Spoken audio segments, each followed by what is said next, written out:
السلام علیکم۔ اسلامی ادوار چینل پہ آپ سب کو خوش آمدید۔ آج میں آپ کے لیے شمشیر بے نیام کی 16ویں ایپیسوڈ لے کے آیا ہوں، تو چلیے آئیے شروع کرتے ہیں۔ سعد بن عتیق معمولی سی قسم کا ایک جوان تھا جس کی مدینے میں کوئی حیثیت نہیں تھی۔ وہ خنجر اور تلواریں تیز کرنے کا کام کرتا تھا۔ اس میں خوبی یہ تھی کہ خدا نے اسے آواز پرسوز اور سریلی دی تھی اور وہ شہسوار تھا۔ راتوں کو کسی محفل میں اس کی آواز سنائی دیتی تھی تو لوگ باہر آ کر اس کا گانا سنا کرتے تھے۔ کبھی رات کو وہ شہر سے باہر چلا جاتا اور اپنی ترنگ میں گایا کرتا تھا۔ اس نے اسلام قبول کر لیا تھا۔ ایک رات وہ پرسوز لے میں شہر سے دور کہیں گا رہا تھا کہ ایک بڑی خوبصورت اور جوان لڑکی اس کے سامنے یوں آن کھڑی ہوئی جیسے کوئی جین یا چڑیل انسان کے حسین روپ میں آ گئی ہو۔ سعد گھبرا کر خاموش ہو گیا۔ اس آواز سے مجھے محروم نہ کر جو مجھے گھر سے نکال لائی ہے، لڑکی نے کہا۔ مجھے دیکھ کے تو خاموش ہو گیا ہے تو میں دور چلی جاتی ہوں۔ اپنے نغمے کا خون نہ کر۔ تیری آواز میں ایسا سوز ہے جیسے تو کسی کے فراق میں نغمہ سرا ہے۔ کون ہے تو؟ سعد نے کہا۔ اگر تو جنات میں سے ہے تو بتا دے۔ لڑکی کی جل ترنگ جیسی ہنسی سنائی دی۔ صحرا کی شفاف چاندنی میں اس کی آنکھیں ہیروں کی طرح چمک رہی تھیں۔ میں بنو قریظہ کے ایک یہودی کی بیٹی ہوں اور میں مسلمان ہوں۔ مذہب کو درمیان میں نہ لا، یہودن نے کہا۔ نغموں کا کوئی مذہب نہیں ہوتا۔ میں تیرے لیے نہیں، تیرے نغمے اور تیری آواز کے لیے آئی ہوں۔ سعد اس یہودن کے حسن میں کھو گیا اور یہودن اس کی آواز سے مدہوش ہو گئی اور آواز کے طلسم نے انہیں اس رشتے میں جکڑ لیا جسے موت بھی نہیں توڑ سکتی۔ اس کے بعد بھی وہ ملے، وہ ایک دوسرے کے قیدی ہو گئے۔ ایک روز یہودن نے اسے کہا کہ سعد قبول کرے تو وہ اس کے پاس آ جائے گی اور اسلام قبول کر لے گی۔ 2-3 روز ہی گزرے تھے کہ مدینہ محاصرے میں آ گیا۔ سعد بن عتیق کا کام بڑھ گیا۔ اس کے پاس تلواریں، خنجر اور برچھیوں کی انیاں تیز کروانے والوں کا ہجوم رہنے لگا۔ وہ راتوں کو بھی کام کرتا تھا۔ ایک روز یہ یہودن اپنے باپ کی تلوار اٹھائے اس کے پاس آئی۔ تلوار تیز کرانے کے بہانے آئی ہوں، یہودن نے کہا۔ آج ہی رات یہاں سے نکلو ورنہ ہم کبھی نہ مل سکیں گے۔ کیا ہو گیا ہے؟ پرسوں شام میرے باپ نے مجھے کہا کہ قبیلے کے سردار کعب بن اسد کو میری ضرورت ہے، یہودن نے بتایا۔ باپ نے ہوئی بن اخطب کا نام بھی لیا تھا۔ میں کعب کے گھر چلی گئی۔ وہاں ہوئی کے علاوہ 2 اور آدمی بیٹھے ہوئے تھے۔ وہ اس طرح کی باتیں کر رہے تھے کہ مسلمانوں کے آخری دن آ گئے ہیں۔ کعب بن اسد، ہوئی بن اخطب اور قریش کے درمیان اس لڑکی کی موجودگی میں معاہدہ ہوا اور مسلمانوں پر عقب سے حملوں کا منصوبہ طے ہوا۔ اس یہودن کو رات بھر کعب کے پاس گزارنی پڑی۔ صبح وہ اپنے گھر آ گئی۔ اسے مسلمانوں کے ساتھ کوئی دلچسپی نہ تھی۔ اس کی دلچسپیاں سعد کے ساتھ تھیں۔ اس کے کانوں میں یہ بات بھی پڑی تھی کہ کعب اسے بیوی یا داشتہ کی حیثیت سے اپنے پاس رکھ لے گا۔ سعد بن عتیق اس یہودن کی محبت کو تو بھول ہی گیا۔ اس نے یہودن کو گھر بھیج دیا اور ایک بزرگ مسلمان کو بتایا کہ کعب بن اسد نے ہوئی کے کہنے پر قریش کے ساتھ معاہدہ کیا ہے۔ اس بزرگ نے یہ اطلاع اوپر پہنچا دی اور رسول اکرم صلی اللہ علیہ وآلہ وسلم کو بتایا گیا کہ بنو قریظہ نے بنو قینقاع اور بنو نذیر کی طرح اپنا معاہدہ توڑ دیا ہے۔ آپ صلی اللہ علیہ وآلہ وسلم نے کعب بن اسد کے خلاف کوئی کارروائی کرنے سے پہلے یہ یقین کر لینا ضروری سمجھا کہ بنو قریظہ نے واقعی قریش کے ساتھ معاہدہ کیا ہے۔ اللہ اپنے نام لیوا بندوں کی مدد کرتا ہے۔ اس کے فوراً بعد ایک ایسا واقعہ ہو گیا جس سے تصدیق ہو گئی کہ بنو قریظہ اور قریش کے درمیان بڑا خطرناک معاہدہ ہوا ہے۔ واقعہ یوں ہوا، عورتوں اور بچوں کو شہر کے ان مکانوں اور چھوٹے چھوٹے قلعوں میں منتقل کر دیا گیا تھا جو خندق سے دور تھے۔ ایسے ایک قلعے میں رسول اکرم صلی اللہ علیہ وآلہ وسلم کی پھوپھی صفیہ رضی اللہ عنہا چند ایک عورتوں اور بہت سے بچوں کے ساتھ مقیم تھیں۔ ایک روز صفیہ رضی اللہ عنہا قلعے کی فصیل پر پھر رہی تھیں۔ انہوں نے نیچے دیکھا ایک آدمی دیوار کے ساتھ ساتھ مشکوک سی چال چلتا جا رہا تھا۔ وہ کہیں رکتا، دیوار کو دیکھتا اور آگے چل پڑتا۔ صفیہ رضی اللہ عنہا اسے چھپ کر دیکھنے لگیں۔ صاف پتہ چلتا تھا کہ یہ آدمی قلعے کے اندر آنے کا کوئی راستہ یا ذریعہ دیکھ رہا ہے۔ صفیہ رضی اللہ عنہا کو اس وجہ سے بھی اس آدمی پر شک ہوا کہ شہر کے تمام آدمی خندق کے قریب مورچہ بند تھے یا جنگ کے کسی اور کام میں مصروف تھے۔ اگر یہ کوئی اپنا آدمی ہوتا اور کسی کام سے آیا ہوتا تو دروازے پر دستک دیتا۔ قلعے میں عورتوں اور بچوں کے ساتھ صرف ایک مرد تھا۔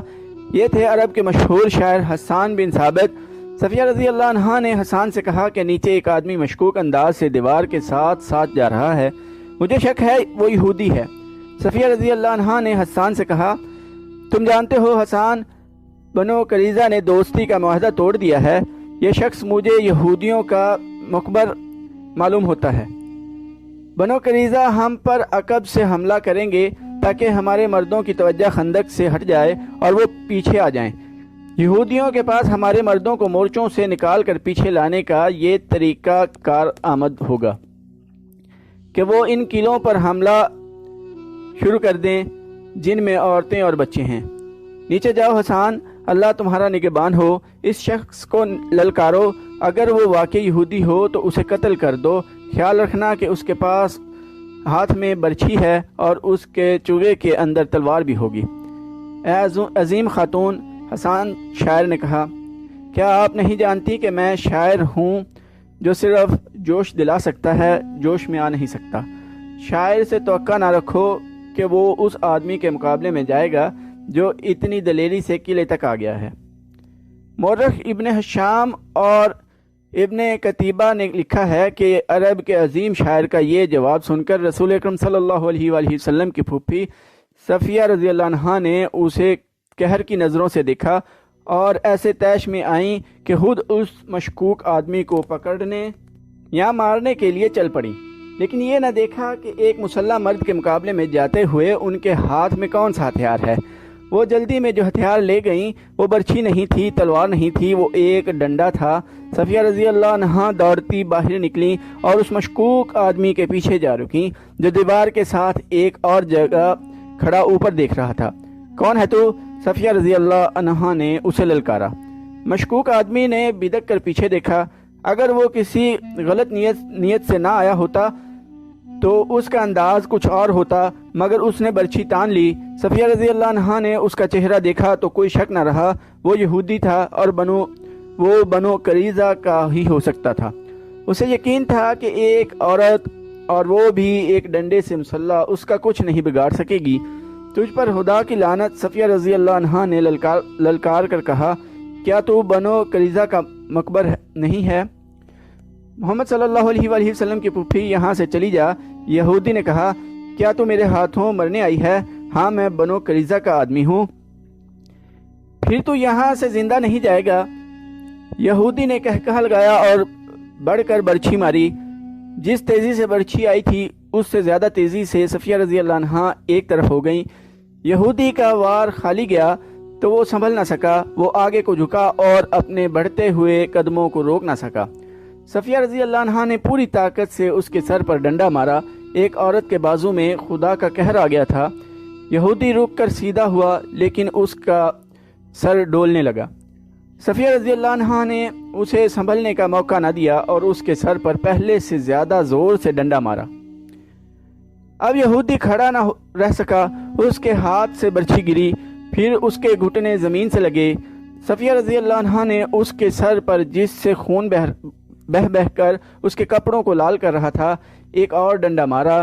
وہ جب بے ہوش ہو کر لڑک گیا تو صفیہ رضی اللہ عنہا اس کے سر پر ہی ڈنڈے مارتی چلی گئیں جیسے زہریلے ناگ کا سر کچل رہی ہوں۔ صفیہ رضی اللہ عنہا نے اس وقت ہاتھ روکا جب یہودی کی کھوپڑی کچلی گئی اور اس کا جسم بے حس ہو گیا۔ صفیہ رضی اللہ عنہا قلعے میں چلی گئیں۔ حسان، صفیہ رضی اللہ عنہا نے اپنے شاعر حسان سے کہا، میں وہ کام کر آئی ہوں جو تمہیں کرنا تھا۔ اب جاؤ اور اس یہودی کے ہتھیار اٹھا لاؤ اور اس کے کپڑوں کے اندر جو کچھ ہے وہ بھی لے آؤ۔ میں عورت ہوں، کسی مرد کے کپڑوں کے اندر ہاتھ ڈالنا ایک عورت کے لیے مناسب نہیں۔ چاہو تو یہ مال غنیمت تم لے سکتے ہو، مجھے اس کی ضرورت نہیں۔ اللہ آپ کی عصمت و عفت کی حفاظت کرے۔ حسان نے شاعروں کی مسکراہٹ سے کہا، مال غنیمت کی ضرورت مجھے بھی نہیں، اور حسان وہاں سے کھسک گیا۔ وہ شاید کہنا یہ چاہتا تھا کہ اس میں اتنی ہمت نہیں کہ کچلی ہوئی کھوپڑی والی لاش کو ہاتھ لگائے۔ مورخین لکھتے ہیں کہ یہ خبر رسول کریم صلی اللہ علیہ وآلہ وسلم تک پہنچی تو آپ صلی اللہ علیہ وآلہ وسلم کو پریشانی ہوئی۔ شہر میں خوراک کی کیفیت یہاں تک پہنچ گئی تھی کہ ہر فرد کو اس کی اصل ضرورت کی صرف 1/4 خوراک ملتی تھی۔ رسول کریم صلی اللہ علیہ وآلہ وسلم نے خدائے ذوالجلال سے مدد مانگی اور کوئی حکمت عملی سوچنے لگے۔ ادھر خندق کا محاذ سرگرم تھا۔ خالد کو اپنی اس وقت کی بے چینی اور بےتابی اچھی طرح یاد تھی۔ وہ خندق کے ساتھ ساتھ گھوڑا دوڑاتا اور کہیں سے خندق عبور کرنے کے طریقے سوچتا تھا۔ وہ مرد میدان تھا، لڑے بغیر واپس جانے کو اپنی توہین سمجھتا تھا، مگر وہاں لڑائی اس نوعیت کی ہو رہی تھی کہ قریش کے تیر انداز خاصی تعداد میں خندق کے اس مقام پر قریب آتے جہاں مسلمان مورچہ بند تھے۔ یہ صلح کی پہاڑی تھی۔ تیر انداز مسلمانوں پر تیر برساتے، مسلمان جوابی تیر اندازی کرتے۔ کبھی قریش کا کوئی تیر انداز جیش کسی اور جگہ مشتی سنتریوں پر تیر چلاتا، مگر مسلمانوں کا جیش فوراً پہنچ جاتا۔ رات کو مسلمان خندق پر سنتریوں کی تعداد میں اضافہ کر دیتے تھے اور قریش خندق سے دور پیچھے خیمہ گاہ میں چلے جاتے تھے۔ رسول کریم صلی اللہ علیہ وآلہ وسلم کو جہاں مدینہ میں خوراک کی قلت کا جو قحط کی صورت اختیار کرتی جا رہی تھی احساس تھا، وہاں آپ صلی اللہ علیہ وآلہ وسلم کو یہ بھی معلوم تھا کہ قریش کا لشکر بھی نیم فاقہ کشی پر آ گیا ہے۔ یہ وہ کیفیت ہوتی ہے جو انسانوں کو ایک دوسرے کی شرائط ماننے پر اور معاہدوں اور سمجھوتوں پر مجبور کر دیتی ہے۔ کسی بھی تاریخ میں اس شخص کا نام نہیں لکھا جسے رسول کریم صلی اللہ علیہ وآلہ وسلم نے خفیہ طریقے سے قریش کے اتحادی غطفان کے سالار عینیہ کے پاس اس مقصد کے لیے بھیجا کہ اسے قریش کی دوستی ترک کرنے پر آمادہ کرے۔ اسے یہ نہیں کہا گیا تھا کہ وہ مسلمانوں کے ساتھ مل جائے۔ رسول کریم صلی اللہ علیہ وآلہ وسلم کا مقصد صرف یہ تھا کہ غطفان اور عینیہ رضامند ہو جائیں اور اپنے قبیلے کو واپس لے جائیں تو قریش کا لشکر 2000 نفری کی فوج سے محروم ہو جائے گا۔ یہ توقع بھی کی جا سکتی تھی کہ دوسرے قبیلے بھی غطفان کی تقلید میں قریش کے لشکر سے نکل جائیں گے۔ کیا محمد صلی اللہ علیہ وآلہ وسلم ہمیں زبانی معاہدے کی دعوت دے رہا ہے؟ سالار عینیہ نے رسول اللہ صلی اللہ علیہ وآلہ وسلم کے ایلچی سے کہا، ہم نے یہاں تک آنے کا جو خرچ برداشت کیا ہے وہ کون دے گا؟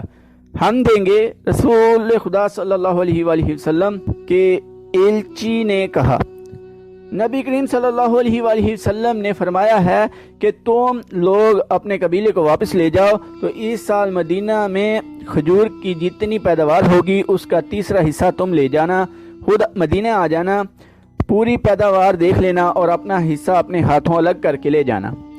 سالار عینیہ میدان جنگ میں لڑنے اور لڑانے والوں کی قیادت کرنے والا جنگجو تھا، لیکن غیر جنگی مسائل اور امور کو بہت کم سمجھتا تھا۔ مورخ ابن قتیبہ نے لکھا ہے کہ اس واقعہ کے کچھ عرصہ بعد رسول اللہ صلی اللہ علیہ وآلہ وسلم نے اسے مستعد احمق کا خطاب دیا تھا۔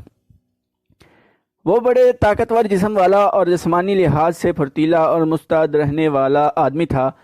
اس نے اپنے سردار غطفان سے بات کی، خدا کی قسم محمد صلی اللہ علیہ وآلہ وسلم نے ہمیں کمزور سمجھ کر یہ پیغام بھیجا ہے۔ غطفان نے کہا، اس کے ایلچی سے پوچھو کہ مدینہ کے اندر لوگوں کو بھوک کا سامنا نہیں، ہم انہیں بھوک سے نڈھال کر کے ماریں گے۔ کیا تم دیکھ نہیں رہے کہ ہمارا اپنا لشکر بھوک سے نڈھال ہو رہا ہے؟ سالار عینیہ نے کہا، مدینہ والے اپنے گھروں میں بیٹھے ہیں، ہم اپنے گھر سے بہت دور آ گئے ہیں۔ کیا لشکر میں تم بے اطمینانی نہیں دیکھ رہے؟ کیا تم نے نہیں دیکھا کہ ہماری کمانوں سے نکلے ہوئے تیر اب اتنی دور نہیں جاتے جتنی دور اس وقت جاتے تھے جب تیر اندازوں کو پیٹ بھر کر کھانا ملتا تھا؟ ان کے بازوؤں میں کمانیں کھینچنے کی طاقت نہیں رہی۔ کیا اس کا فیصلہ تم کرو گے کہ ہمیں محمد صلی اللہ علیہ وآلہ وسلم کو کیا جواب دینا چاہیے؟ غطفان نے پوچھا، یا میں فیصلہ کروں گا جو قبیلے کا سردار ہوں؟ خدا کی قسم میدان جنگ میں جو فیصلہ میں کر سکتا ہوں وہ تم نہیں کر سکتے، صلاح رعینیہ نے کہا، اور میدان جنگ سے باہر جو فیصلہ تم کر سکتے ہو وہ فیصلہ میری عقل نہیں کر سکتی۔ میری عقل تلوار کے ساتھ چلتی ہے، مگر یہاں میری فوج کی تلواریں اور برچھیاں اور ہمارے تیر مایوس ہو گئے ہیں۔ ہم خندق کے پار نہیں جا سکتے۔ ہمیں محمد صلی اللہ علیہ وآلہ وسلم کی بات مان لینی چاہیے، اور انہوں نے رسول کریم صلی اللہ علیہ وآلہ وسلم کی بات مان لی۔ ایلچی امید افزا جواب لے کر گیا۔ اسے قریش کا کوئی آدمی نہیں دیکھ سکا تھا، کیونکہ غطفان کی فوج محاصرے کے کسی اور مقام پر تھی۔ اللہ کے رسول صلی اللہ علیہ وآلہ وسلم کے خلاف کون بول سکتا تھا؟ مگر آپ صلی اللہ علیہ وآلہ وسلم نے اسلام کی تعلیمات کے عین مطابق اپنے سرکردہ ساتھیوں کو بلایا اور انہیں موقع دیا کہ کسی کو آپ صلی اللہ علیہ وآلہ وسلم کے فیصلے سے اختلاف ہے تو وہ بولے۔ آپ صلی اللہ علیہ وآلہ وسلم ایک شخص کا فیصلہ پوری قوم پر ٹھونسنے کے قائل نہ تھے۔ چنانچہ آپ صلی اللہ علیہ وآلہ وسلم نے سب کو بتایا کہ آپ صلی اللہ علیہ وآلہ وسلم نے غطفان کو کیا پیشکش کی ہے۔ نہیں، آپ صلی اللہ علیہ وآلہ وسلم کے فیصلے کے خلاف 2-3 آوازیں اٹھیں۔ ہماری تلواریں جن کے خون کی پیاسی ہیں، خدا کی قسم ہم انہیں اپنی زمین کی پیداوار کا ایک دانہ بھی نہیں دیں گے۔ جنگ تو ہوئی نہیں، ہم لڑے بغیر کیوں ظاہر کریں کہ ہم لڑ نہیں سکتے؟ تو دوستو، آج کی ایپیسوڈ یہیں ختم کرتے ہیں۔ چینل کو سبسکرائب کرنا نہ بھولیے گا، لائک اور شیئر ضرور کیجیے گا۔ ٹائم دینے کے لیے شکریہ۔ اللہ حافظ۔